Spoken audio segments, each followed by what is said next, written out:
Bonjour et bienvenue dans Sans Tabou. Je suis Manon, passionnée de podcast et curieuse de tout. Et moi Jo, créative et dingue de café.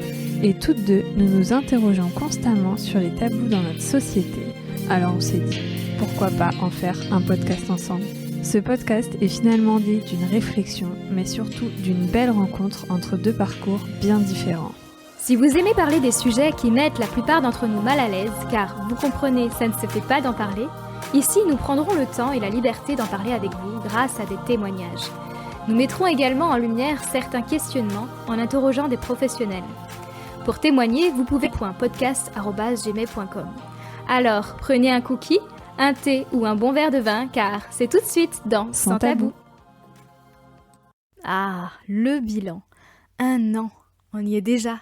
Nous n'avons pas vu passer cette année. Une année riche et pleine de rebondissements. Dans cet épisode, nous avons décidé de nous retrouver, Manon et moi, en visio et de papoter un peu sur cette année écoulée en votre compagnie. Nous échangeons sur nos différentes invités et sujets tabous. Ceux qui nous ont marqués, des anecdotes qui nous reviennent par moments, comment est né Sans Tabou et pourquoi, et qu'est-ce que nous réserve la suite. Tout cela ponctué par quelques retours de nos invités de cette saison 1. Bref, aujourd'hui, nous faisons le point avec vous. Je ne vous en dis pas plus et vous laisse écouter notre conversation. Aujourd'hui, on va parler des 1 an de Sans Tabou, Manon. Oui. Ça te va ? Oui. Ça fait bizarre, hein, ça fait déjà 1 an. Ouais, et c'est surtout seulement la deuxième fois qu'on se retrouve que toutes les deux sur le podcast. Ouais, bah oui, la première fois c'était pour le trailer. Exactement. Même l'intro, on l'a fait chacune de notre côté. Ouais, en plus c'est vrai. Et du coup, est-ce que tu te souviens comment on s'est rencontrés ? Quand je dis rencontrés, c'est pas en physique. Hein. Ouais, parce que en fait, on s'est parlé la première fois, c'était sur Instagram. En fait, je sais pas qui a lancé la conversation, pourquoi. Je sais qu'il y avait cette histoire on était toutes les deux bêta-testeuses de la formation de Gabriella. Mais on s'est parlé avant. Mais je sais pas qui... Ah ouais ? 1er septembre 2020, tu me dis bon coaching tout à l'heure. Donc c'est vraiment pour la formation de Gabriella. Ah, on s'est jamais échangé entre-temps ? Non. Et donc ça vient de toi, parce que effectivement, ça m'aurait quand même grandement étonné que ça vienne de moi, me connaissant. Donc merci d'avoir envoyé cette petite phrase très gentille en plus. Voilà comment ça a démarré. Est-ce que tu te rappelles combien de fois on s'est vus ? En réel, du coup, présentiel. En réel, je pense qu'on s'est vus 2 fois. Raté. On s'est vus 3 fois en tout. On s'est vus la première fois quand j'ai enregistré pour le départ, pour toi. Ouais. Enfin, pour toi et pour moi, j'ai envie de dire. Après, on s'est revus en octobre pour le truc le festival de... Je sais plus comment ça s'appelle. Le festival du podcast. Ouais. Ça, je l'ai. En 2021, du coup. Et on s'est revus pour la séance photo, Manon. Ah, bah... Je sais pas si tu te souviens, mais en visio, la séance photo, c'est un peu dur. Ah mais oui, je suis bête. J'ai pas du tout compté la séance photo comme... C'était pas tout à fait le même... Du coup, on s'est vraiment vus pour bosser. Ouais, alors c'était que pas les le 2 même premières fois, ouais, c'est pas du tout le même sujet. Enfin voilà, c'était pour savoir comment on s'était vus. Je trouve ça marrant parce que la plupart des gens, quand ils travaillent ensemble, ils se voient souvent, alors que nous, pas du tout, tu vois. Enfin, on se voit, mais en visio, quoi. Ouais, c'est ça, carrément. Et moi, ce qui m'a plu, et je pense que toi aussi, mais tu me le diras, c'est notre complémentarité. Parce que ce que je trouve ouf, c'est qu'on est très souvent pas d'accord. Ah bon ? Mais pourtant, on se comprend, on dit « Ok, je comprends, mais je suis pas d'accord. » Ça, j'adore. Et en même temps, on est hyper complémentaires du coup, parce que toi, tu aimes faire certaines choses, moi non, et inverse, j'adore faire certaines choses que toi, t'aimes pas faire. En fait, moi, j'ai toujours entendu, pour travailler avec quelqu'un, il faut trouver quelqu'un de complémentaire. Et j'ai toujours entendu des histoires de gens qui avaient trouvé un peu leur âme sœur du travail, tu vois, qui s'étaient ultra complémentaires en même temps, ils s'entendaient bien et en même temps ça se passait bien. Et je me suis dit, mais en fait c'est impossible dans la vie réellement de trouver quelqu'un comme ça. Enfin, tu peux pas en fait fabriquer quelqu'un pour qu'il soit complémentaire à toi. En fait, pour moi, c'était impossible de trouver la personne parfaitement complémentaire à moi. Et j'ai eu des expériences où j'ai voulu avoir des projets entrepreneuriaux avec des gens, que ça s'est mal passé. Et donc je me disais, je trouverai jamais. C'est impossible. Et en plus, quand tu cherches, en fait, c'est encore plus impossible parce que tu vas pas tomber sur quelqu'un... alors peut-être que ça existe, hein, tant mieux pour ces gens, mais quand tu cherches, tu vas pas forcément tomber sur quelqu'un avec qui le feeling passe à 100% et qui va être 100% complémentaire. Et... Alors je dis pas qu'on est 100% tout, Non, bah oui. que c'est tout beau, tout rose, mais effectivement, je m'attendais pas à ce que ça arrive vraiment de tomber sur quelqu'un qui soit vraiment complémentaire. J'ai compris ce que ça voulait dire complémentaire en fait. Je t'ai appris le mot complémentaire, je rigole. C'est ça. La nana qui s'associe. Non, mais c'est vrai. Mais c'est vrai parce que moi je sais qu'il y a des trucs que j'aime faire et que je sais à peu près bien faire, et je sais qu'il y a des trucs qui me saoulent mais que je peux les faire quand même. Et en fait le fait d'avoir quelqu'un qui, elle, va savoir les faire et va apprécier les faire, en fait c'est plutôt cool. Après il y a des trucs qu'on n'aime pas faire toutes les deux, mais il y en a une qui va se dévouer. Il y a des trucs qu'on aime bien faire toutes les deux mais on va se partager. Enfin voilà, mais ouais, je pense que je savais pas vraiment ce que ça voulait dire complémentaire. Et je voyais pas forcément le pourquoi avoir besoin d'être complémentaire tout le temps. Oui, parce que à l'époque, tu voulais tout faire toute seule. Tu voulais être indépendante. Enfin, tu l'es toujours tu es toujours un peu comme ça, mais t'as appris quand même à te déléguer et à te décharger. Ça, c'est cool. Ouais, c'est difficile, mais ouais. Alors que moi, me décharger, ça me va. En fait, même si on s'entend bien, même si je sais qu'il y a des trucs que tu fais mieux que moi, j'ai du mal avec la confiance quand même de base. Mais ça, c'est un problème dans toutes mes relations de partout. Genre, c'est compliqué. Et oui, j'ai du mal à déléguer, oui, j'ai du mal à faire confiance, mais j'apprends... En fait, c'est pas parce que je sais pas faire ça, déléguer et faire confiance, que tu vas pas être complémentaire quand même sur des sujets, quoi. À la base, moi, quand tu m'as parlé du projet de podcast, j'ai pris le temps de réfléchir. Alors toi, ça te paraît très peu, j'ai réfléchi 24 heures, je pense. Mais j'ai pris le temps, moi, de réfléchir et de me dire, ok, qu'est-ce que j'ai le temps de lui apporter ? Et moi, au début, je t'ai dit, ok, pour faire avec toi, mais je m'occupe que de la partie technique, diffusion sur les plateformes et sur le site internet. Je sais pas si tu te souviens. Ouais. Au tout départ, tu m'avais proposé ton aide pour la technicité. Ouais. Et j'avais aucune envie de faire les interviews, les sujets, tout ça, parce que j'avais déjà mon podcast. J'avais déjà mes ateliers de pâtisserie, donc j'avais déjà mon entreprise qui était ma priorité, mon podcast. Et effectivement, j'avais pas forcément super le temps de faire ça en plus, quoi. Bah oui, parce qu'en plus, toi, t'avais ton CDI. Ouais. Alors que moi, du coup, j'étais au chômage à ce moment-là, donc j'avais plus le temps. Ouais. Et en fait, je savais pas comment j'allais gérer le fait de partager un projet. J'ai toujours eu que des projets à moi toute seule. Et je m'étais dit, je vais l'aider sur des sujets, mais je vais pas m'approprier le projet, sinon ça va être trop compliqué à vivre et à gérer entre nous. Donc au début, c'est pour ça que j'ai dit je ferai que de la technique. Oui, parce qu'en plus, au départ, j'avais dit, quand tu m'avais interviewé pour le départ, c'est là qu'on a commencé à en parler. J'allais dire, j'aimerais bien avoir mon propre podcast et tout, mais jamais de la vie, je m'étais dit, j'en parlais vraiment comme ça. Et à aucun moment, je me suis dit, j'allais le faire vraiment. Et j'ai essayé, mais ça, on en avait parlé dans le trailer d'ailleurs. Mais petit à petit, on a parlé des sujets tabous, parce que j'avais dit, ouais, moi, j'aimerais bien faire les sujets tabous de la société, parce que j'en ai marre je parle de si, on me dit, ah non, mais chut, genre... on essaye de me faire taire, tu vois. Par exemple, quand je parle des règles en pleine rue, c'est « Ah, parle moins fort », enfin... Et en fait, ça commençait vraiment à me mettre en colère, tout ça. Et on a discuté plein de sujets. Je me souviens de ce jour-là, on a discuté de 10h à 20h. Ouais. Normal. Et on est rentrés parce qu'il y avait couvre-feu quand même. Oui, il y avait couvre-feu, c'est vrai. Il y avait encore le couvre-feu. Sinon, on restait là toute la nuit. C'est le 3e confinement. Et du coup, on s'est arrêté là, comme ça. Et après, on a continué à en parler en message. Ouais. Et d'un seul coup, le week-end qui suit, je crois, parce qu'on s'était vu le mercredi, le week-end qui suit, je crois, tu m'avais dit ouais, bah, je peux t'aider et tout. Et là, je crois que tu m'as proposé tes services, gratuitement. Quand je dis service, c'est bénévolat. Ouais. Et je sais plus comment est-ce que finalement, on a décidé de le faire à deux. Le fait que tu aies déjà les trucs en place, aussi le fait que du coup le jour où on se voit, tu me dises moi j'ai une idée d'un podcast que j'aimerais bien faire, il s'appellera Sans Tabou, il parlera des sujets machin. Et en fait le fait que tu aies déjà mis en place toutes ces idées dans ta tête, ça m'a quand même décidé à t'aider, dans le sens où je me dis c'est pas un truc qui part dans le vent. Ouais. Elle a vraiment déjà réfléchi plein de trucs en amont. Je vais pas avoir besoin de ramer pour mettre en place plein de choses. Parce que avant le lancement d'un podcast, tu mets en place plein de choses. Il y a plein de choses à réfléchir. Ouais.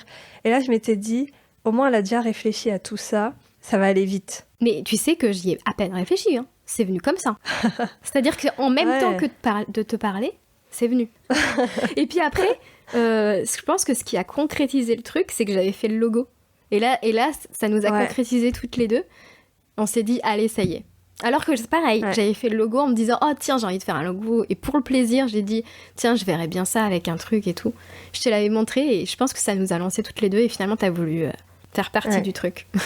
Et je pense que le logo, ça a joué dans mon implication parce que au début, du coup, moi, je voulais faire que de la technique et vraiment te laisser la suite. Je t'ai fait des retours sur ce qui me plaisait pas, etc.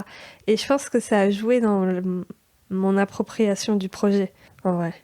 Je pense que j'étais à un moment de ma vie où j'avais besoin aussi de m'intéresser à ces sujets, en fait, pour me construire sur plein de points. C'est assez fou, la progression personnelle que m'a apporté ce podcast. Hein. Elle est dingue. Mais oui, mais je pense qu'on l'a faite égoïstement au début, entre guillemets. Je dis entre guillemets parce que ça, en même temps, ça sert pour les autres, mais on avait besoin, je pense, chacune d'aborder ces sujets tabous qui nous tenaient à cœur, parce que ça nous fait beaucoup évoluer personnellement, dans notre développement personnel déjà, ne serait-ce qu'en 1 an de Sans Tabou, on a énormément évolué dans notre tête. Alors moi par contre c'est l'inverse, contrairement au départ, le départ je l'ai d'abord fait pour moi, genre vraiment pour rencontrer des gens qui vont changer de vie et pour que ça m'apporte cette petite étincelle du changement. Sans Tabou, je l'ai vraiment fait pour les autres parce que vraiment tu m'as convaincue qu'il fallait parler de ces sujets pour aider les gens. Et après, je me suis rendu compte que ça m'avait apporté des choses. Ouais. Mais ça m'a apporté effectivement les bonnes choses au bon moment, je pense. Quand je dis ça, c'est comme toi, je m'en suis pas aperçue en fait au départ que c'était... Mais avec du recul que je m'aperçois que c'était un peu égoïste entre guillemets au départ que je voulais le lancer parce que j'en avais marre de pas avoir d'entendre que des trucs qui sont pas tabous, etc. et que je voulais vraiment lancer un podcast sur tous les sujets tabous, pas juste parce que tout ce qui est sujet parentalité par exemple, il y en a plein des podcasts là-dessus. Ouais. Moi je voulais vraiment allier tous les trucs, que ça soit des sujets féministes, la contraception, la charge mentale, les menstruations, tout ça, c'est des sujets qui sont encore tabous. Certes, on en entend parler, mais c'est encore vraiment tabou. Les gens, ils se rendent pas compte, je pense. Parce que, par exemple, au travail, est-ce que tu dois dire haut et fort à tout le monde, bon, j'ai mes règles, laissez-moi tranquille? En fait, depuis le podcast, moi, je le fais.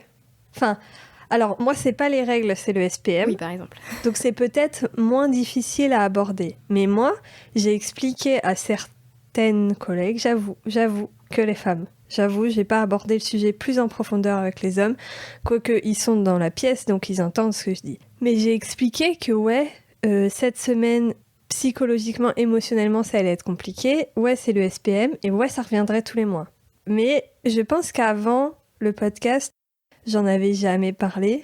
Et je pense qu'avant le podcast, moi-même, j'aurais pu être gênée de parler de ces sujets-là. Eh bien, je suis totalement d'accord avec toi. C'est-à-dire maintenant, quand je discute avec les gens, que ce soit des amis, des collègues de travail et tout, maintenant, j'ose en parler, mais tout en restant dans la bienveillance. Parce que parfois, les personnes qui sont vraiment... qui savent de quoi elles parlent, tu sais, elles sont un peu dans la confrontation. Non, mais je comprends pas pourquoi tu penses comme ça, etc. Alors que du coup, grâce à Sans Tabou, on aborde les sujets avec toute bienveillance et sans jugement, en expliquant le pourquoi du comment, et je trouve ça génial parce que ça m'a appris à aborder les sujets doucement avec les gens pour les faire réfléchir. Et ça, c'est génial. Je me suis fait une auto-analyse de cette année, mais clairement, franchement, j'ai l'impression que je plante quand même une petite graine dans l'esprit des gens en parlant avec eux, tranquillement.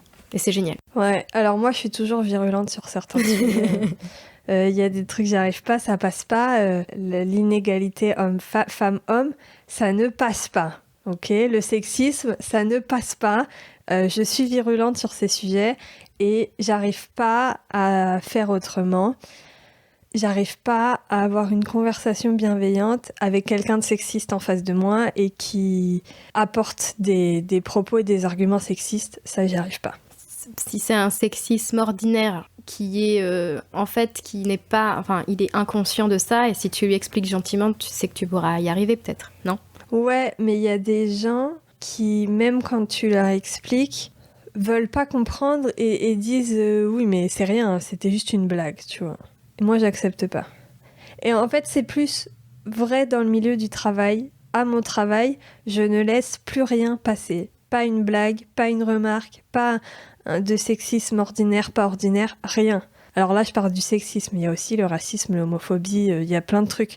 Mais c'est vrai que je me suis focus sur le sexisme au travail et je laisse rien passer. Et je suis virulente sur ces sujets au travail.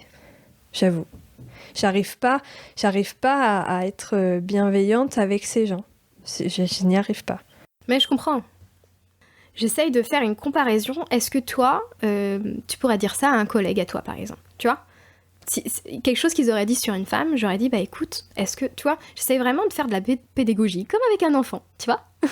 Ouais, mais alors c'est là où moi ça me dérange. Parce que, ok, je comprends tout à fait le fait que s'il y a une porte à ouvrir, allons-y, plantons une graine, ça ne peut que être bien. Et en plus, si c'est fait avec bienveillance, ça sera forcément mieux accepté. Quand au travail, on me reproche d'être virulente sur ces sujets et qu'on me dit c'est pas comme ça qu'ils vont comprendre, il faut faire de la pédagogie, ils ont pas 5 ans. Ok, ils en ont 50. J'ai pas besoin de faire de la pédagogie avec ces gens-là. Mais alors... Ils ont été élevés, ils sont capables de comprendre et capables de se remettre en question. C'est pas à moi de le faire à leur place. Voilà où ça m'énerve quand on me dit il faut, tu passeras pas le message si t'es virulente. Alors je comprends, mais je ne suis pas d'accord. Ouais. Je t'explique pourquoi. Un enfant de 5 ans, il a encore pas de vécu, et du coup il peut encore comprendre ce que tu vas lui dire plus facilement.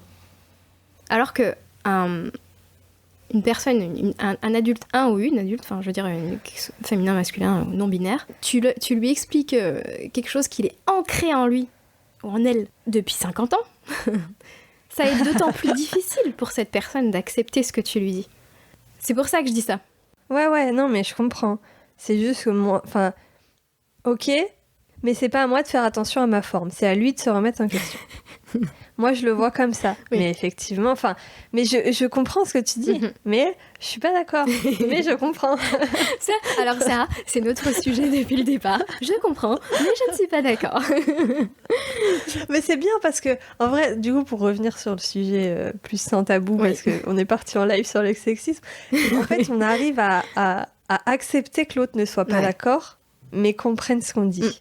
Et ça, en vrai, c'est plutôt cool parce qu'il y a plein de sujets sur lesquels on n'est pas d'accord et on arrive à quand même accepter de ne pas être d'accord, en fait. Oui, parce que ça nous laisse vraiment deux portes, ça nous laisse plein de choix et ça nous laisse... Enfin, du coup, il vaut mieux avoir quelqu'un avec qui on n'est pas d'accord pour trancher sur un sujet, trancher sur un projet, parce que là, du coup, on est en train de créer un projet aussi. En combien de temps a-t-on lancé ce projet, donc sans tabou? En très peu de temps, je crois en 2 semaines, non? C'est ça? Bah, il y a une différence entre on a lancé les réseaux sociaux et on a lancé le premier épisode. Après, il y avait l'été. Ouais, c'est ça. Effectivement, je pense que le site et le concept étaient prêts en 2 semaines. Après, on a passé l'été à enregistrer et on a lancé fin août, je crois, non? Un trailer début août et le reste fin août, non? Fin juillet, on a lancé le trailer pour se dire, allez, on explique aux gens qu'on est en train de lancer le truc, pour donner un petit peu un aperçu. Et comme aujourd'hui, là, on parlait en discussion, mais quoi, ça a duré une demi-heure, je crois, à peu près, la discussion. Aujourd'hui, je crois qu'on a beaucoup de trucs à dire. Pas encore. Comme aujourd'hui. Et puis après, oui, le vrai premier épisode, on a passé tout l'été, je pense, à bosser, quasiment. Il est sorti le premier lundi de... Enfin non, le dernier lundi de août. Ça devait être le 28, 29 ou 30, je sais plus. Ouais, je pense que c'est rapide. Mais en fait, il n'y avait pas besoin de plus que ça. En étant 2, on a réussi à avoir le temps d'avoir suffisamment d'épisodes d'avance pour le lancer à ce moment-là, en fait. Ouais. Comment est-ce qu'on a trouvé nos premiers interviewés ? En fait, on a fait plein d'appels à témoins sur Instagram et Facebook, et je crois sur certains groupes Facebook peut-être, c'est possible.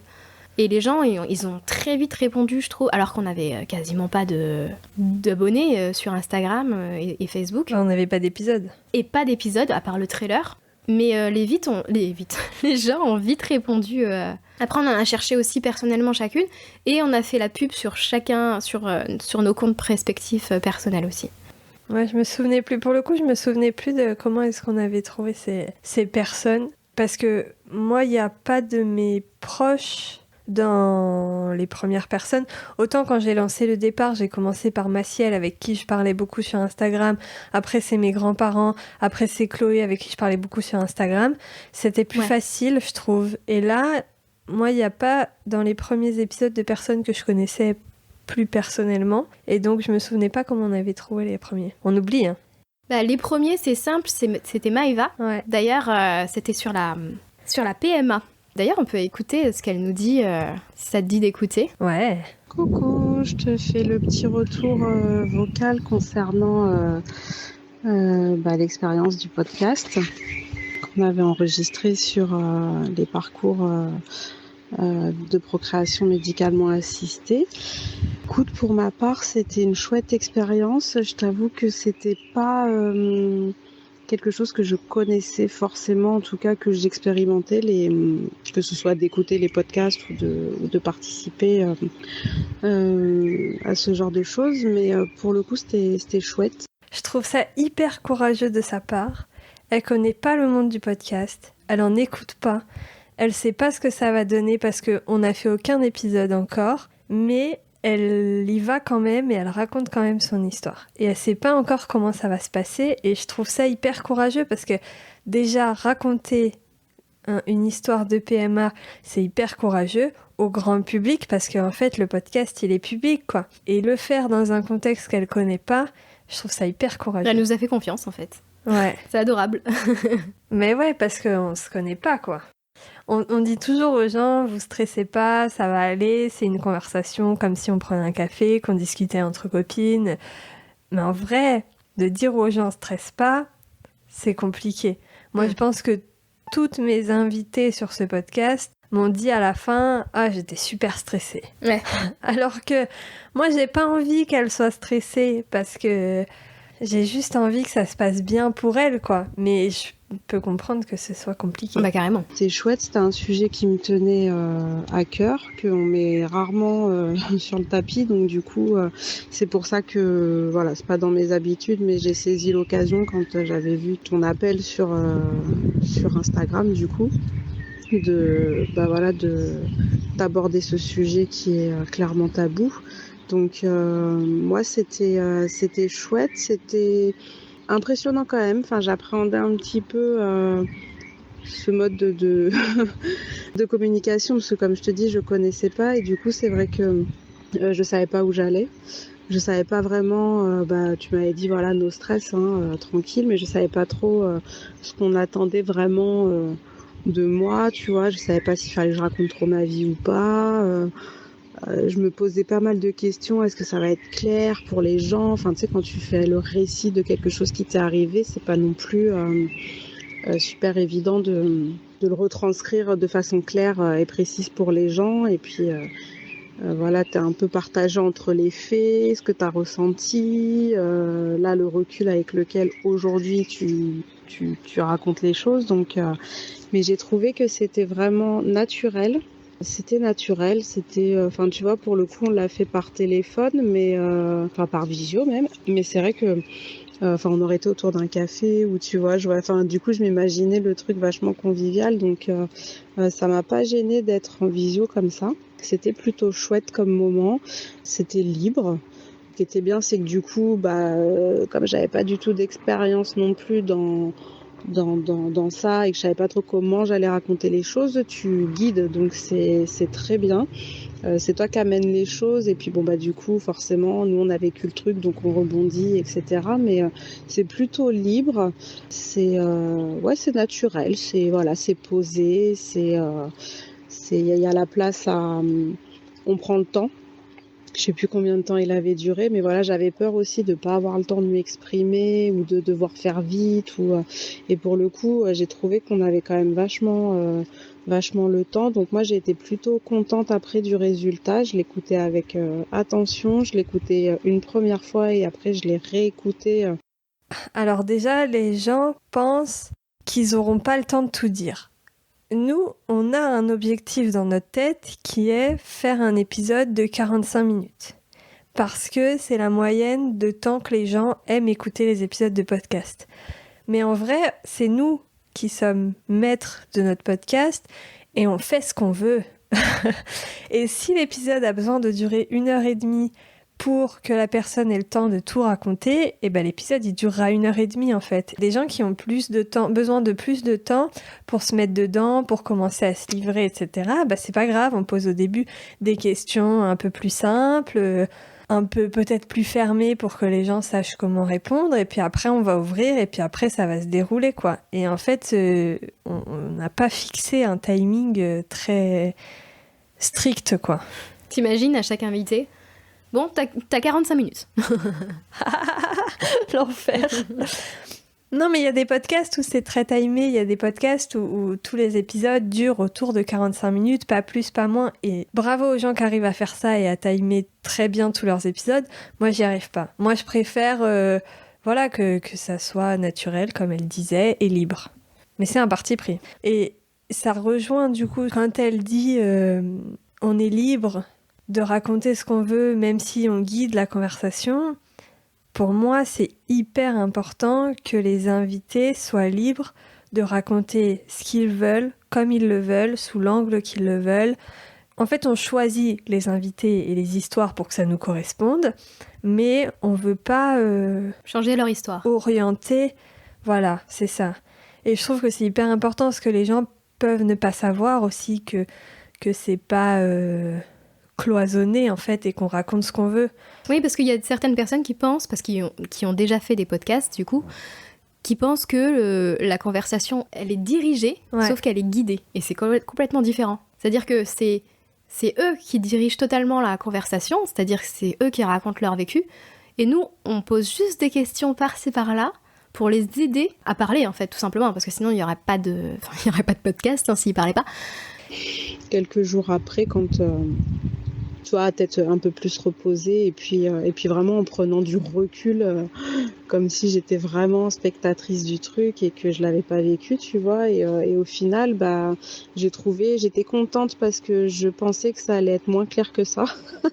Je t'avoue que quand on l'a enregistré, je me suis dit, ouais, mais ils vont rien comprendre, c'est un peu décousu, parce que bah, il y a aussi l'émotion quand tu le racontes et tout. Et en fait, bah non, j'ai trouvé que c'était bien monté après et tout, et que ça reflétait clairement ce qu'on avait vécu à ce moment-là et ce qui avait été dit et la façon dont le podcast s'était déroulé. Donc moi, j'ai pas eu de surprise ou de machin, tu vois, j'étais vraiment contente. Toutes les personnes qui ont enregistré sur le podcast ont eu cette impression d'avoir tout mélangé, de pas avoir été clair. Moi, j'ai eu à chaque fois ce retour. Et au final, quand ces personnes ont réécouté le podcast, enfin, ont écouté du coup déjà une fois, voire une deuxième fois, le podcast une fois qu'il était monté, ces personnes-là étaient vraiment contentes du résultat et même surprises. Alors, c'était bien monté, on fait pas de montage, justement. C'est là où elle a du mal à se valoriser elle-même, c'est elle qui raconte bien son histoire. Nous, on fait aucun montage, on déplace aucun bout de conversation, c'est elle qui l'a raconté de manière claire, en fait. Nous, on déplace aucun bout de conversation. Je sais que ça se fait pour donner à la conversation une autre direction. Nous, on a pris le parti, encore une fois, c'est un parti pris, de rien bouger et de laisser la conversation telle qu'elle. Du coup, après l'avoir écouté une deuxième fois, je l'ai envoyé. Je l'ai pas envoyé à beaucoup de personnes. Je l'ai envoyé. Tu vois, je t'avais dit que je me serais pas sentie de après faire de la pub sur les réseaux ou machin pour. Ce qui est dommage parce que bon, tu te dis le but c'est d'aller un peu faire parler de ces tabous et tout et du coup je me suis pas sentie de le partager sur les réseaux. Je l'ai finalement partagé aux peu de personnes de mon entourage qui savaient que j'avais été dans un parcours PMA, mais qui, franchement, je le dis dans le podcast, on s'est clairement pas confié aux gens. Donc là, ça leur a permis, en tout cas, à ceux à qui j'envoyais le podcast, de pouvoir avoir vraiment tout le cheminement, le pourquoi du comment. Donc en fait, ils ont vraiment découvert la chose au même titre que quelqu'un qui me connaissait pas et qui savait pas du tout qu'on avait vécu ça. Donc pour le coup... En fait, elle dit « Je me suis pas sentie de le partager sur les réseaux. Déjà, c'est notre rôle à nous de partager sur les réseaux et de partager au plus grand nombre. On n'impose jamais à nos invités de le faire. Et en plus, je trouve ça hyper intéressant qu'elle dise « Je me suis sentie de le partager qu'à quelques personnes de mon entourage. » Là où moi, personnellement, j'aurais imaginé que ça puisse être l'inverse, en fait. Que les gens puissent partager à des gens inconnus, mais pas forcément vraiment à leurs proches, tu vois. Et pourtant, j'ai ce retour-là de plusieurs personnes. Ah ouais ? Ouais. C'est marrant. Ouais, mais je suis de ton avis. Ah là, pour le coup, je suis d'accord avec toi. J'ai eu des retours plutôt positifs et puis un peu d'étonnement de « Ah ouais, mais en fait, il s'est passé tout ça, mais... genre, en gros... vous étiez dans votre monde, quoi, parce qu'à aucun moment on se serait douté qu'il s'était passé ça avant, et puis qu'après, pendant le parcours PMA, il y avait eu tout ça et tout, donc... mais sinon, c'était grosso modo une très belle expérience. C'est très bien d'avoir des espaces comme ça, où les gens peuvent raconter, du coup, vraiment ce qu'ils ont vécu. Enfin, voilà... de toute façon, c'est le but du podcast, c'est quand même de faire parler des personnes qui, je pense, ont vécu les choses. J'ai envie de dire, s'il y avait un endroit où j'aurais voulu en parler, c'était sous ce format-là. Donc, pour le coup, voilà. Je te remercie, je vous remercie, toi et Manon. Et puis écoute, pourquoi pas retenter l'expérience pour un autre sujet, hein, vraiment avec grand plaisir. Voilà. Allez, je vous embrasse. Merci à toi, Maëva. Trop mignonne. Oh. Merci. C'est chouette que les gens nous fassent confiance. C'est chouette. Je trouve ça... En fait, moi, je suis assez fière de permettre aux gens d'aborder certains sujets avec leurs proches. Je trouve que le fait qu'elle ait envoyé à ses proches et que ça ait permis qu'ils la comprennent mieux, moi, c'est tout ce qui m'importe. Franchement, je trouve ça vraiment beau. En fait, c'est exactement ce que dit Léonie pour la TCA. Dans son retour, elle explique que c'est une sorte de support pour l'expliquer aux gens quand t'arrives pas à leur expliquer en live. Donc c'est génial. Un retour sur l'expérience de mon enregistrement avec vous pour Sans Tabou. Donc moi, j'ai parlé des troubles du comportement alimentaire que j'ai vécu.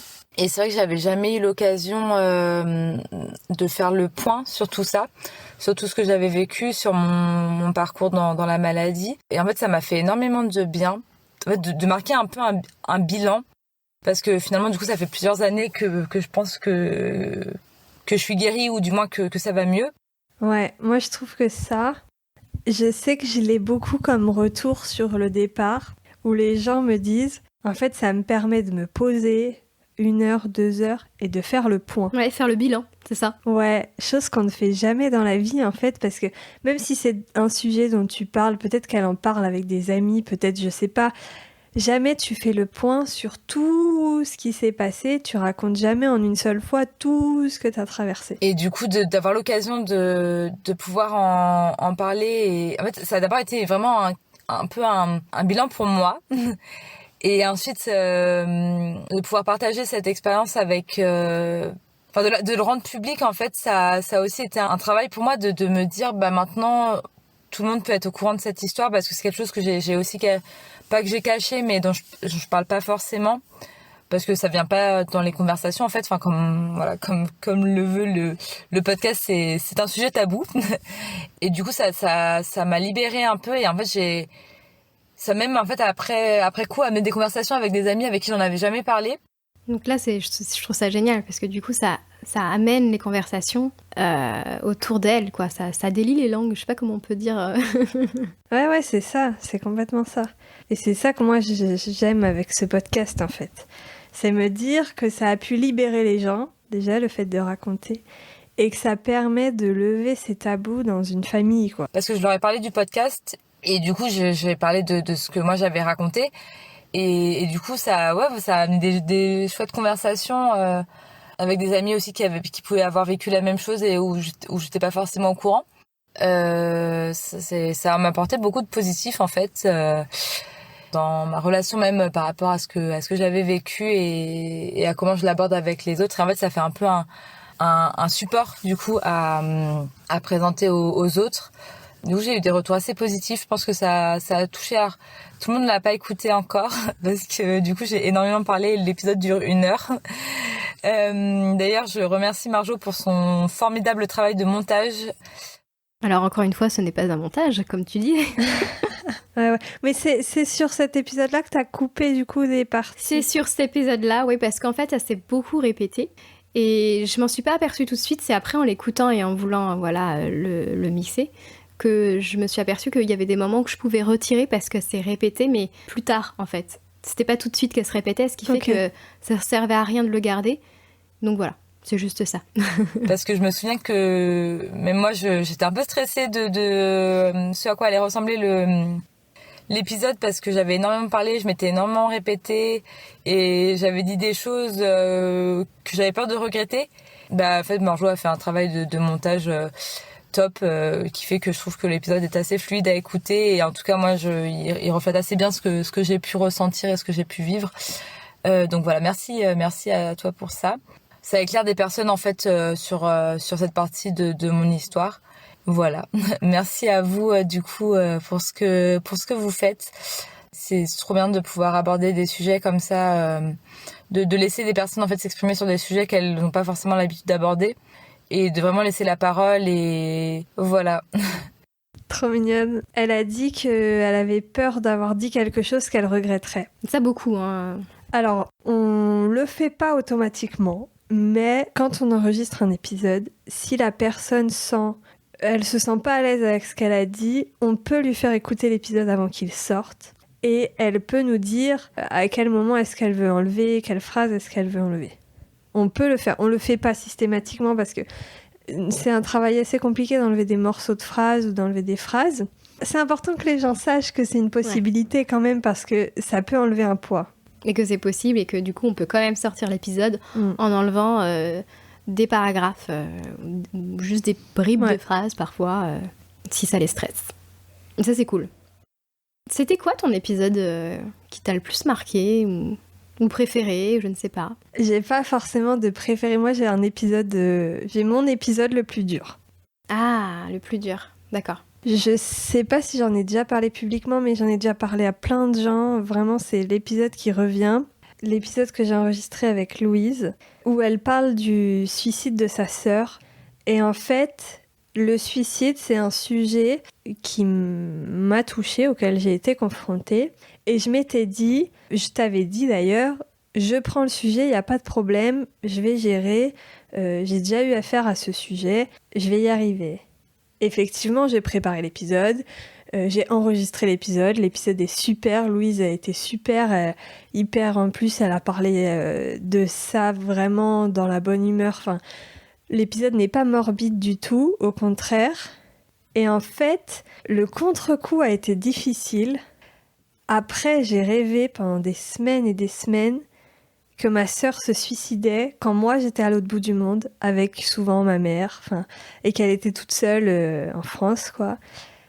Et ça a été difficile. Ouais. J'ai pas pu le monter tout de suite l'épisode alors qu'il était assez urgent qu'il sorte parce qu'elle sortait sa campagne de crowdfunding pour son livre, etc.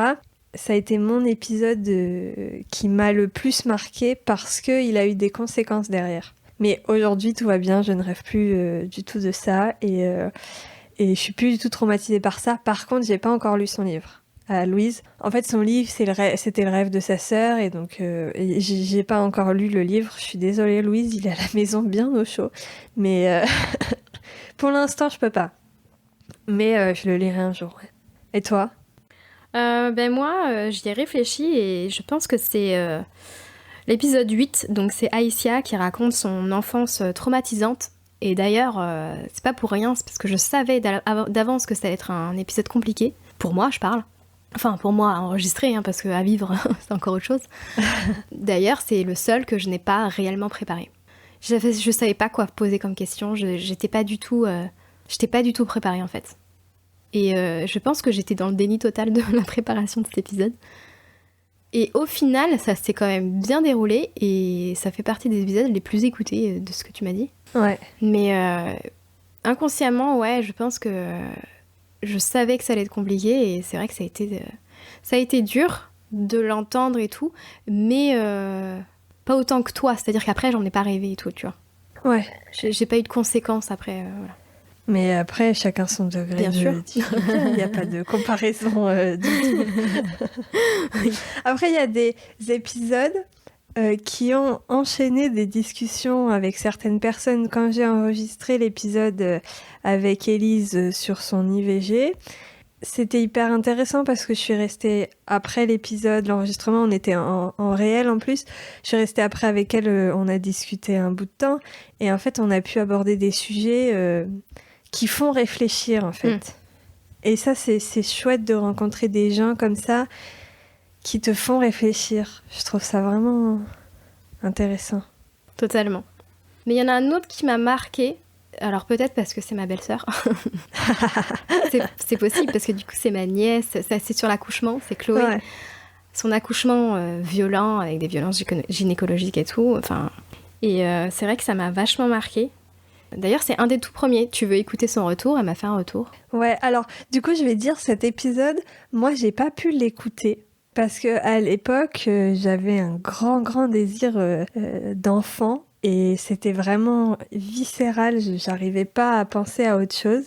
Et au début de l'épisode, elle dit que avant elle ne voulait pas d'enfant et j'étais pas en capacité d'entendre ce genre de choses à l'époque. Et donc moi, j'avais pas pu l'écouter. Je sais pas si finalement depuis je l'ai écouté ou pas, parce qu'aujourd'hui, j'ai aucun problème à écouter les gens qui ne veulent pas d'enfants.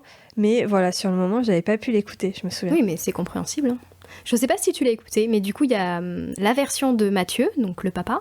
Ouais, ça j'ai écouté. D'abord, ce qui était génial, pour ensuite avoir la version de la maman. Et on voit et on comprend ce qu'elle va dire d'ailleurs, que c'est vraiment deux versions différentes, et ceux qui sont autour d'eux, qui l'ont écouté, ils comprennent, et même eux-mêmes d'ailleurs, le papa et la maman, comprennent qu'ils ont chacun vécu d'une manière différente. Je sais que la première chose qui m'a surprise dans l'épisode, c'est la longueur en fait de l'échange.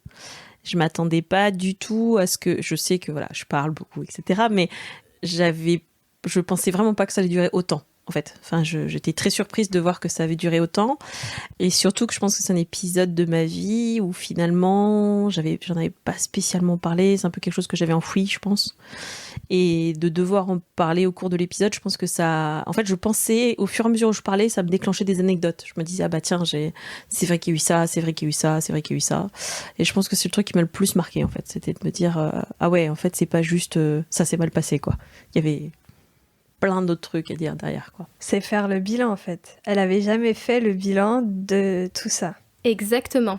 C'est pareil que les autres, il y a vraiment une réécoute de l'épisode, se rendre compte de certaines choses. D'ailleurs, elle va le dire juste après. Après, quand tu m'as dit est-ce qu'il y a un moment précis de l'épisode qui m'a marqué, je pense que l'épisode qui m'a le plus marqué, c'est surtout en fait quand je l'ai réécouté, parce que du coup nous on a réécouté nos épisodes avec mon conjoint, enfin avec Matt, et c'est qu'à un moment donné on sent très bien dans le tempo de ma voix à quel moment on attaque la partie qui a été la plus douloureuse pour moi dans l'accouchement. On sent que ma voix se précipite, que je parle de plus en plus vite, que j'ai du mal même à enchaîner les mots, et j'étais très étonnée parce que au cours du témoignage je l'ai beaucoup moins ressenti que quand je l'ai écouté derrière. Ça a été vraiment étonnant. Et je l'ai fait écouter du coup à 2-3 copines à moi, à qui qui savaient que ça s'était mal passé. Et je pensais leur avoir raconté. en fait, et quand elles ont écouté l'épisode, en fait, elles m'ont rappelé en me disant mais ouais, tu m'avais jamais dit ça, ou j'avais pas conscience que ça s'était passé comme ça. Donc c'était... Donc encore là, on sent qu'il y a une sorte de... Enfin, que le podcast sert de support. Puis que ça ouvre des conversations. Tout à fait. Très étonnant encore une fois, parce que moi j'ai vraiment la sensation d'avoir au moins dit à ces personnes-là comment c'était passé. Par contre, j'ai jamais fait écouter à ma famille. J'ai pas voulu faire écouter ça à ma famille. Je sais pas... Donc là, c'est comme nous, par contre. Ouais, ouais. Bah, elle a quand même fait écouter à des amis. Des amis, voilà, mais pas la famille. Mais pas la famille. Mais c'est encore différent. Ouais. Moi, je trouve que ce que j'ai trouvé top, c'est que souvent les podcasts, en fait, enfin moi ceux que j'écoute, c'est souvent des personnalités ou des gens qui ont fait quelque chose où on se dit ah bah oui c'est le créateur de tel truc ou tel entrepreneur et en fait là j'ai trouvé ça bien parce que finalement les podcasts c'est Monsieur, Madame, tout le monde et du coup ça change, je trouve. Enfin ça permet de se dire ok ça peut vraiment arriver à n'importe qui et puis voilà donc. C'est carrément vrai. En fait, on a on a plusieurs axes. Il y a plusieurs sujets là. Il y a le fait que, oui, avoir des personnalités sur le podcast, on va pas se mentir, c'est important. Ça fait développer le podcast parce que les gens qui gravitent autour de cette personnalité vont écouter.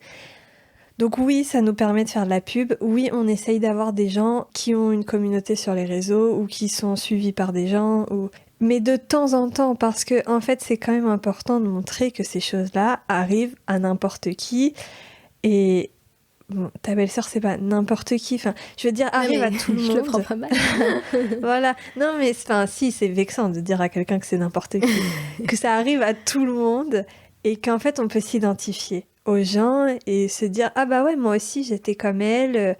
Moi aussi, ça. Et puis oui, c'est quelqu'un qui a une vie simple, comme moi. Et voilà, je pense que ça permet vachement l'identification aux gens. Et après, je pense que ça peut aussi donner une certaine, je sais pas comment dire ça, mais sentir proche des gens qui témoignent. Et des fois, ça peut permettre bien, peut-être, je sais pas, d'avoir une session de questions-réponses avec certains sur certaines problématiques où on peut se dire, ah bah tiens, ça me concerne, j'aurais aimé en savoir plus.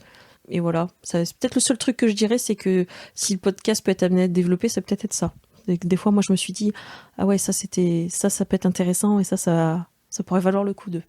Et là, c'est ce que je te disais, c'est qu'on en parlait pour l'évolution du podcast.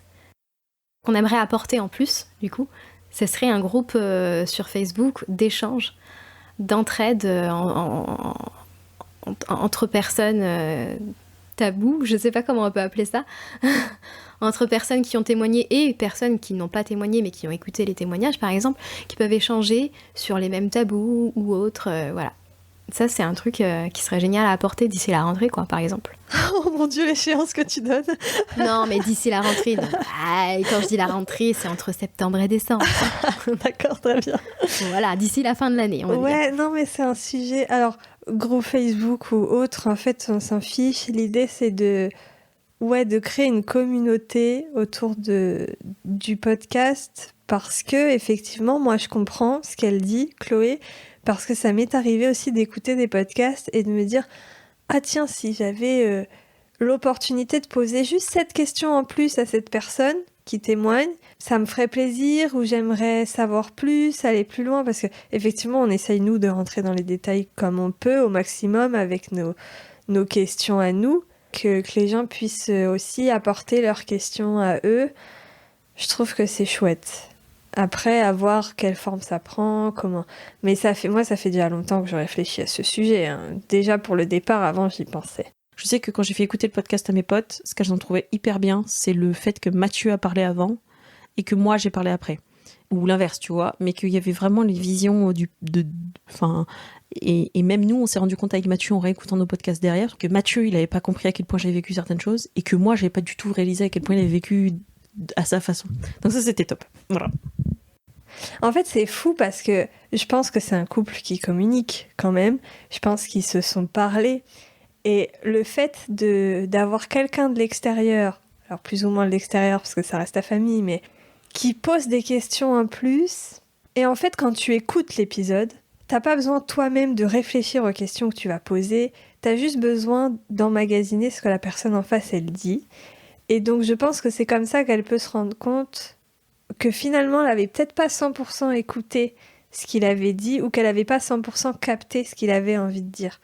Et je trouve que c'est c'est fort. Enfin, et je pense que nous-mêmes, quand on enregistre, on se rend pas compte, on n'arrive pas à emmagasiner tout ce que la personne en face, elle dit. Nous, on a le mixage derrière, où on réécoute tout l'épisode. Et moi, souvent, je me rends compte et je me dis, ah tiens, je me souvenais pas qu'elle avait parlé de ça. Oui. Mais en fait, je pense qu'on se met une petite barrière émotionnelle, à mon avis, pour pouvoir rester dans le professionnel et rebondir sur ce que la personne dit. Et Ouais. je pense que, enfin moi en tout cas, c'est ce que je ressens. Peut-être pas toi, mais...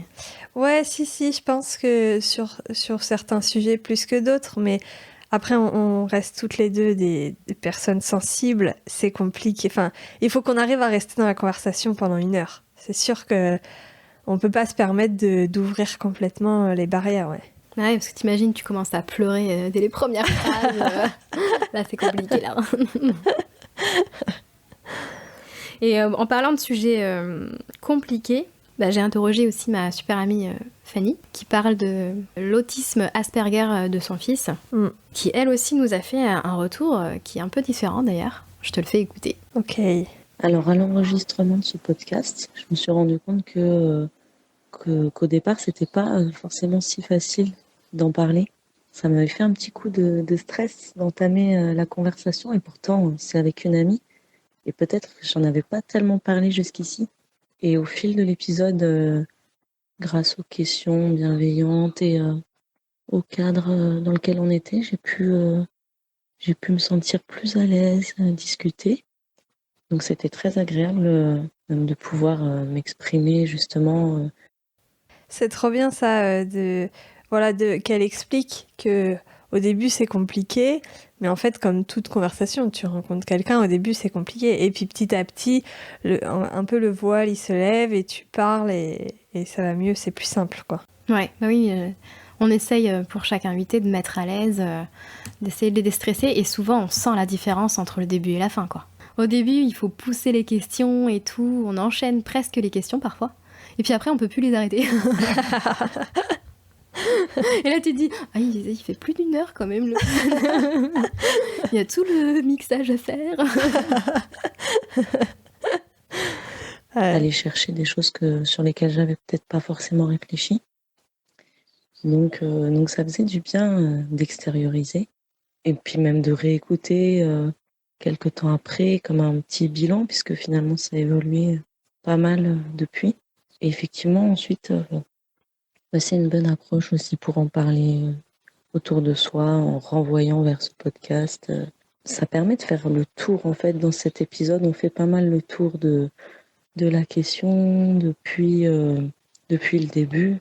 Je pense que ça peut répondre à beaucoup de questions que les gens pourraient se poser justement sans que j'ai forcément toujours envie d'en parler. Là, ça décrit bien. Et en tout cas, c'est cool d'avoir un cadre comme ça, bienveillant, qui juge pas. Enfin, le sans tabou, on le sent vraiment quand on répond aux questions, quand on discute. On sent vraiment qu'il n'y a pas de jugement, on est libre de s'exprimer. Et là-dessus, c'était vraiment très agréable. Donc on sent bien, elle a bien répété, bienveillance, libre, sans jugement. Ouais. Et il y a eu le premier débat aussi, puis le second, qu'on a eu du mal à mettre en place, et puis l'aventure des micro-trottoirs. Alors là, encore une autre aventure. Ouais. Alors moi, les micro-trottoirs, je les fais pas, mais les débats, c'était surtout enregistrer à plusieurs, mener une conversation à plusieurs, alors que j'ai toujours fait que avec une personne en fait. Ouais, mais pour ça, chapeau. Mais avant même d'enregistrer, il y avait organisé. Je parle pas d'organiser l'épisode, mais organiser, de se prendre un jour, 1 heure, qui convient à tout le monde. Enfin, c'est ouf. Déjà, dès que t'as plusieurs personnes à coordonner, c'est compliqué. Tout le monde n'a pas les mêmes vies, tout le monde n'a pas les mêmes emplois du temps. Il y a ceux qui ont des enfants, ceux qui n'ont pas d'enfants, ceux qui travaillent le week-end, ceux qui travaillent la semaine, ceux qui travaillent le soir, ceux qui font du sport, ceux qui... Et ceux qui oublient aussi, c'est fou. Ça, en fait, ça reste une aventure humaine nous, notre façon de voir le podcast, ça reste une aventure humaine avec forcément, du coup, effectivement, ces aléas de l'humain qui est, on oublie de se pointer au rendez-vous de l'enregistrement. Surtout quand il y en a plusieurs en même temps. Merci les filles. Là, c'était tout le monde. Mais n'empêche que voilà, tout le monde a zappé le rendez-vous pour le second débat. ce jour-là. Pour le second débat, on s'est retrouvés toutes les deux à se dire, mais elles ont tout oublié en fait. Mais si tu te souviens, ce débat, du jour où on a commencé à en parler, je t'ai dit, il va mal se passer. Ouais, tu l'as senti, tu vois. J'ai senti que ça allait pas bien se passer. Pourtant, on a mis des garde-fous partout, justement, parce que je sentais que ça allait mal se passer. On a mis des garde-fous partout pour que ça se passe bien. Envoyé des mails. On a pris des gens qu'on connaissait. On a envoyé des mails avant. On a fait des sondages pour trouver les horaires qui convenaient à tout le monde. J'ai envoyé un mail la veille. J'ai renvoyé des messages indépendants à chaque personne la veille ou le jour même. Non, mais t'avais fait les choses bien, parce que clairement, je t'ai pas beaucoup aidé là-dessus, mais... Et non, il y a personne qui n'est venu. Mais l'idée aussi du débat, c'était que du coup, je chapeaute le truc et tu fasses partie du débat aussi, parce que t'avais sur ce sujet, en tout cas, un avis plus particulier que le mien, le mien est un avis plutôt classique, en fait, je pense. Et donc, c'est pour ça aussi qu'on était partis. On parle du deuxième, là. Ouais, du deuxième débat. Qui était sur la contraception. Ouais. Bah moi, pour parler des micro-trottoirs, j'ai été très surprise, et Juliane aussi, de comment ça s'est passé. Non, alors par contre, moi, j'étais sereine, jusque au moment où j'étais dans la rue avec mon micro. Et là, j'ai commencé à stresser. En fait, j'ai réalisé que je devais aller voir les gens et leur parler. Et je me suis dit, ah ouais, mais en fait, c'est dur. Ouais. En fait, j'étais stressée et excitée à la fois. C'est-à-dire que j'étais trop contente de le faire. Donc c'était très particulier. Alors j'étais étonnée parce que la première question qu'on a posée, c'était « Quel est votre sujet tabou ?» Et évidemment, tout le monde nous disait « Non, j'ai pas de sujet tabou. » Et j'ai trouvé ça ouf. Donc ok, ça c'était le premier. Et puis après, le second, je me suis dit « Bon bah voilà, ils ont pas de sujet tabou. » Donc c'était à Grenoble, hein, je précise qu'on l'a fait. Donc on est retourné quelques mois après. Et on leur a dit, bon bah, donc on leur a reposé cette question, est-ce que vous avez des sujets tabous ? Donc encore une fois, ils nous ont dit non, pas vraiment, etc. Et du coup, on leur a demandé, bah racontez-nous votre première fois, comment ça s'est passé. Donc là, forcément, c'était un peu plus compliqué, mais finalement, on a réussi vraiment à avoir des réponses, et je trouvais ça génial, parce qu'on a eu plein de témoignages différents, de genres différents, d'âges différents, de sexualités différentes, et j'ai trouvé ça génial, parce que je m'y attendais pas. Ouais, moi j'ai bien aimé cet épisode parce qu'effectivement la diversité est assez riche. Alors c'est jamais parfait, effectivement, mais je trouve que c'est plutôt cool, quoi. Et puis ça montre que la diversité elle existe dans la rue, parce que tu vas la chercher dans la rue, en bas de chez toi, à quelques rues de chez toi. Tu surjoues pas le truc, quoi. Tu vas pas aller sélectionner les personnes spécifiquement, donc non, c'est plutôt cool en fait. Moi j'ai bien aimé cet épisode. Et je me souviens de cette vieille dame qui nous voit débarquer comme ça dans la rue. On était là en train de regarder un peu à droite à gauche. Qui est-ce qu'on peut interroger Qui est-ce qui potentiellement nous dira oui ? Et elle vient nous aborder comme ça. Qu'est-ce que vous faites et tout ? Et donc là, forcément, on enclenche notre micro au cas où, on sait jamais. Et on lui dit, bah, on enregistre pour un podcast. Ah, c'est quoi un podcast ? Donc, on lui explique et tout. Ah, mais c'est très bien et tout. Et donc, on lui pose la question et elle répond. C'est génial.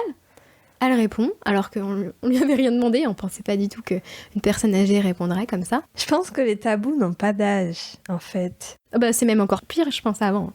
Il y avait plus de tabous avant. Ouais, mais tu vois, je pense que c'est pas parce que t'as X âge que tu vas avoir un tabou que plus jeune tu n'aurais pas eu, et inversement en fait. Je pense qu'il y a d'autres personnes de cet âge-là qui auraient eu qui n'auraient pas voulu répondre, qui n'auraient pas su répondre que cette personne. Et ouais, je pense que les tabous n'ont pas forcément d'âge. Ah non, mais je suis d'accord. Ils ont plutôt une éducation plus qu'un âge, je pense. Ah oui, totalement. Et du coup, quel sujet t'aurais envie d'aborder et qu'on n'a pas encore abordé et qui n'est pas encore sorti ? Mon sujet, je te saoule avec depuis 1 an. Moi, je voudrais trouver quelqu'un qui s'est sorti d'une secte. Ah oui. Ah oui. Alors là, je te le laisse, hein, parce que moi... Je sais pas pourquoi, ça me fascine. Et alors, il y a du coup un autre sujet, parce que il y a plein de sujets sur lesquels on ouvre notre esprit avec ce podcast. Et je pense qu'il y a plein de sujets qu'on ne connaît pas encore. J'ai regardé hier Drag Race France, qui est un concours de drag queen qui vient des États-Unis et qui était importé en France par France Télévisions. Je trouve ça, certes à 23h, mais quand même, je trouve ça génial. Et je pense que c'est un sujet auquel je n'avais jamais pensé, parce que c'est pas un milieu que je connais, et pourtant, je pense qu'il y a énormément à dire. Ces personnes sont des artistes absolument incroyables. Ce qu'ils et elles font est complètement magnifique. Moi, j'ai toujours été fascinée. Ben en fait, je connais pas. Enfin, je connaissais... Bon, non, je connais toujours pas. J'ai regardé une émission. Je peux pas dire que je connais. Mais moi non plus, je connais pas très bien au final. Je connais ce que je vois à la télé vite fait, quoi. Parce que t'avais déjà vu des drag queens à la télé ? Oui, à la télé, dans des émissions et dans des films. Ah ouais ? Ah non, moi j'avais jamais vu ça. Mais ouais, voilà, il y a ça. Moi, c'est ma personne qui sort d'une secte. S'il vous plaît, si quelqu'un s'en est sorti et veut raconter son histoire. Mais, mais c'est avec grand plaisir. Mais parce que c'est pareil, c'est un milieu que je ne connais pas et que j'ai envie de comprendre. J'ai envie de comprendre tout ce qui se passe et voilà. Et toi ? Et ben moi, il y avait 2 sujets. Donc, il y en a un que tu viens de faire, je crois. Hein le non-désir d'enfant. J'étais trop intriguée parce que je pense que pendant des années, je me suis dit est-ce que j'en veux, est-ce que j'en veux pas, est-ce que j'en veux, est-ce que j'en veux pas. Et du coup, ça m'intriguait d'interroger quelqu'un, une personne, surtout une femme, parce qu'il y a le tabou, oui, la femme, elle doit enfanter, tu comprends, voilà. Et je pense que l'épisode va te plaire. Ouais, je pense qu'il va me plaire et j'ai trop hâte de l'écouter. Et du coup, voilà, il y avait ce sujet-là que je tenais absolument à aborder. Et il y a aussi le sujet du burn-out. Et ça, j'ai pas encore trouvé. Donc je fais un petit appel à témoins, s'il vous plaît. Quelqu'un, un homme, une femme, non-binaire, je ne sais pas, qui souhaite aborder le sujet du burn-out, que ça soit burn-out parental, que ça soit burn-out au travail. Voilà, je souhaiterais aborder le sujet du burn-out. Parce que moi, mon impression, c'est qu'on ne se relève jamais réellement du burn-out. C'est-à-dire qu'une fois qu'on en a eu un, c'est un peu comme la dépression d'ailleurs, à tout moment, tu peux replonger dedans, et très facilement. Tout comme, d'ailleurs, les troubles du comportement alimentaire, tout comme, plein de choses comme ça. Mais ça serait intéressant d'en parler avec quelqu'un qui est psychologue ou psychiatre ou sur le sujet. Ouais, mais oui. Ah, mais oui, une parole d'experte. Et qui a étudié le sujet, parce que là, tu dis, moi, j'ai l'impression qu'on peut replonger. En fait, on ne sait pas si... Parce que le burn-out, la dépression, c'est une vraie maladie psychologique. C'est une vraie maladie qui se passe dans le cerveau. Et donc, peut-être, j'espère qu'il y a des gens qui ont étudié ça et qui peuvent donner une vraie réponse. Ça serait cool. Bah, il faudrait que je trouve quelqu'un... Pareil, appel à témoins. un expert, une experte sur le sujet. Ouais. Un ou une psychologue, psychiatre, docteur, je ne sais pas. Ouais. Voilà. Je lance ça comme ça. Ouais, ça serait cool. Et ça serait cool aussi de savoir quel sujet les gens qui écoutent cet épisode, quel sujet ils aimeraient qu'on aborde. Parce que... En commentaire de cet épisode, vous pouvez... vous nous envoyer un message. Sur notre site, nous envoyer un message sur Instagram, nous envoyer un message sur la fiche contact du site. Voilà, n'hésitez pas. On a hâte de voir quel sujet tabou vous aimeriez entendre. Tout à fait. Et du coup, qu'est-ce que tu en conclus ? Quel est le bilan de cette année pour toi ? Est-ce que tu es contente de ce travail accompli ? Même si c'est que le début, clairement. Hein.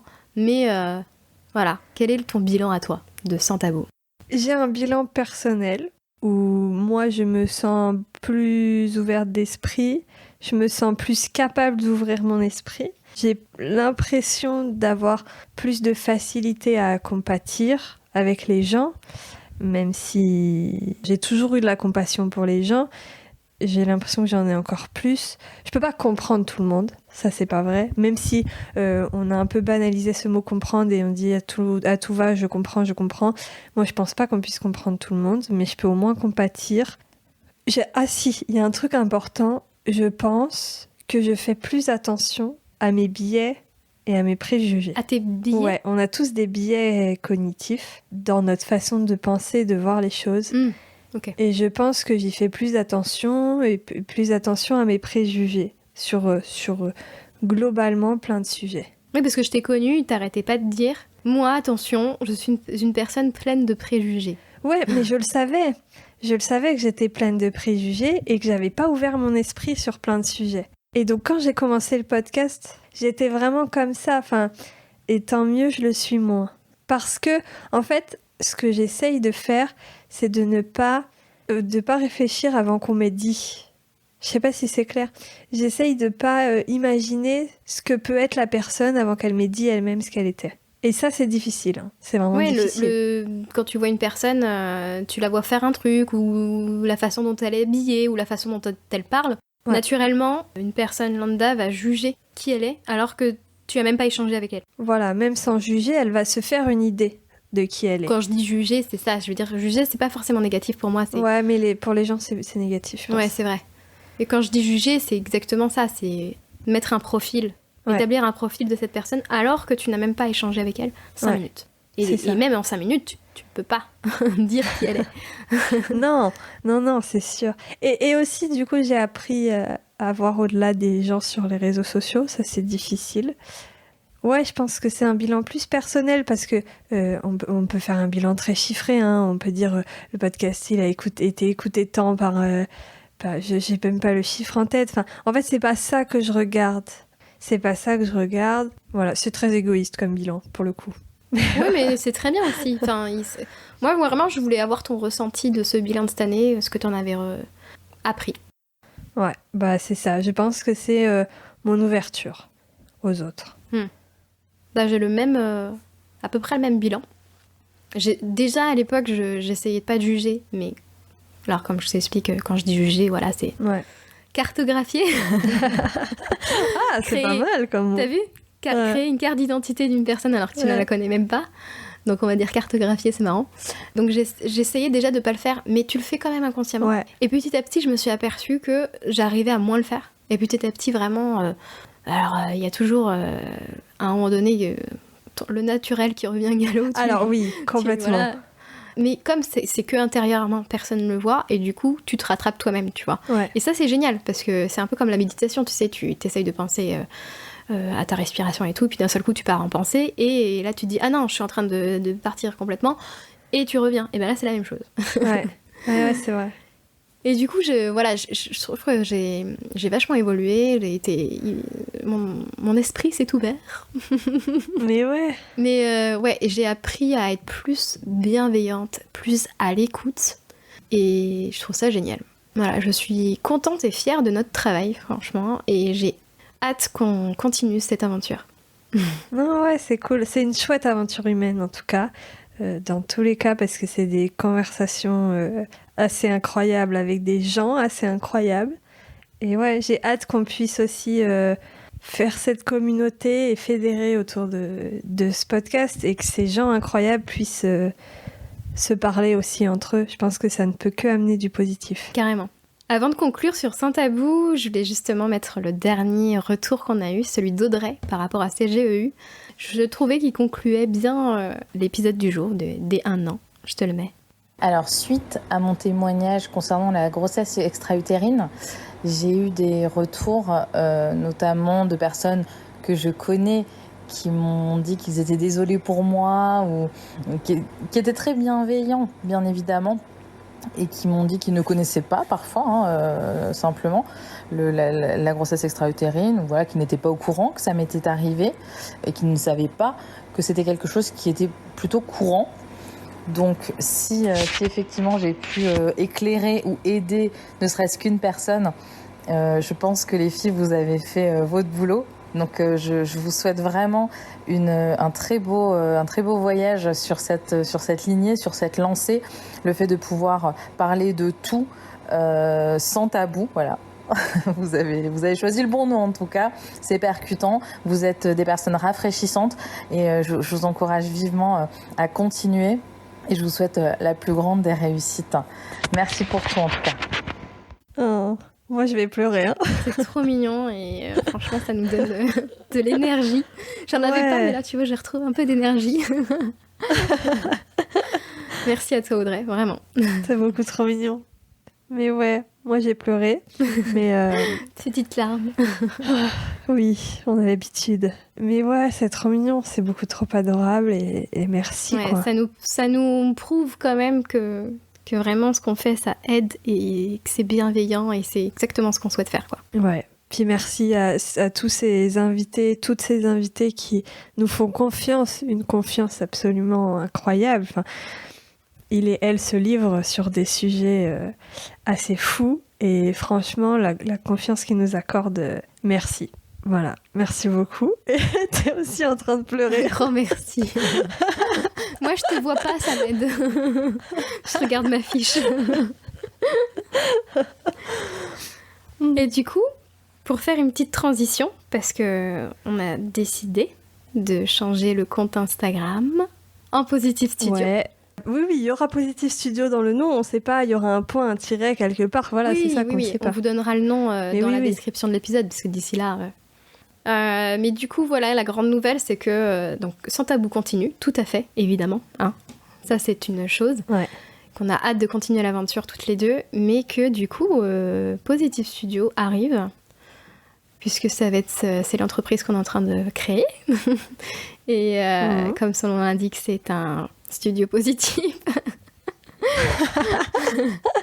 de podcast. Donc on aimerait aider les entreprises à créer leur propre podcast ou les accompagner s'il est déjà là. Enfin, et du coup, mettre tous nos podcasts réunis sur un même compte Instagram et Facebook. C'est un studio de production de podcasts. Pour l'instant, le but, c'est d'aider les entreprises à créer, à gérer ou faire pour eux. Et puis voilà, pareil, on verra où ça nous mène. On peut aussi dire que du coup, au début du podcast Sans Tabou, on avait une newsletter qui n'a pas du tout trouvé son public, qui n'a pas fonctionné, mais qu'on a adoré écrire. Et donc, qu'on a quand même arrêté pour faire la newsletter de Positive Studio. Donc, si vous voulez les coulisses de la création de podcast, ça se passe là-bas, quoi. On a fait une petite transition. On a fait déjà changement de la newsletter de Sans Tabou en Positive Studio. Puis là, on va changer le compte, du coup. Mais sur ce compte, il y aura toujours Sans Tabou. Hein. Je précise, il y aura toujours Sans Tabou. Mais ça ne sera pas que Sans Tabou. Ça sera Sans Tabou, qui est notre podcast à toutes les deux. Il y aura Le Départ, qui est le tien, qui parle de changement de vie. Et Verre d'eau, ça s'écrit VERS, plus loin DO comme la note, qui parle de développement personnel, des positivités. Voilà, et ça, par contre, c'est un autre format. Contrairement aux deux autres, c'est pas des témoignages, c'est pas une conversation. La saison 1, en tout cas, est une conversation avec moi-même, si on peut dire. Je parle entre 10-12 minutes environ sur un sujet de développement personnel, tout simplement. Et il y aura aussi tous nos conseils, toutes nos astuces, tout ce qu'on sait sur la création de podcasts. L'idée, c'est d'aider les gens à grande échelle, en fait, soit en faisant avec eux et en proposant des services, mais aussi en créant du contenu sur le blog, sur le Insta, tout Exactement. Ça. LinkedIn. Un compte dédié au podcast en général. Et surtout à parler de Positive Studio. Voilà. Trop bien. Ouais, c'est une bonne conclusion. Qu'est-ce que t'en penses, Manon ?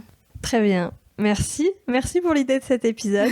Merci d'enregistrer cet épisode. Merci d'avoir récolté tous les témoignages des gens.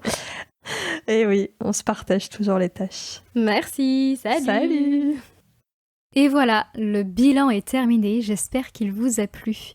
En tout cas, merci de l'avoir écouté jusqu'au bout. Mais surtout, un grand merci à tous nos invités d'avoir joué le jeu et d'avoir participé à l'aventure de ce podcast. C'est une saison qui se termine, mais bien d'autres épisodes vous attendent à la rentrée. Si vous aimez Sans Tabou, n'hésitez pas à nous mettre 5 étoiles sur votre plateforme d'écoute et de le partager le plus possible. Cela nous permettra de nous faire connaître et de libérer les paroles. Retrouvez-nous sur notre site internet, sur sanstabou sans s-podcast.com et sur Instagram @positivestudio sans e et tout attaché .podcasting ou bien par mail sanstabou.podcast@gmail.com si vous souhaitez témoigner ou tout simplement papoter avec Manon et moi.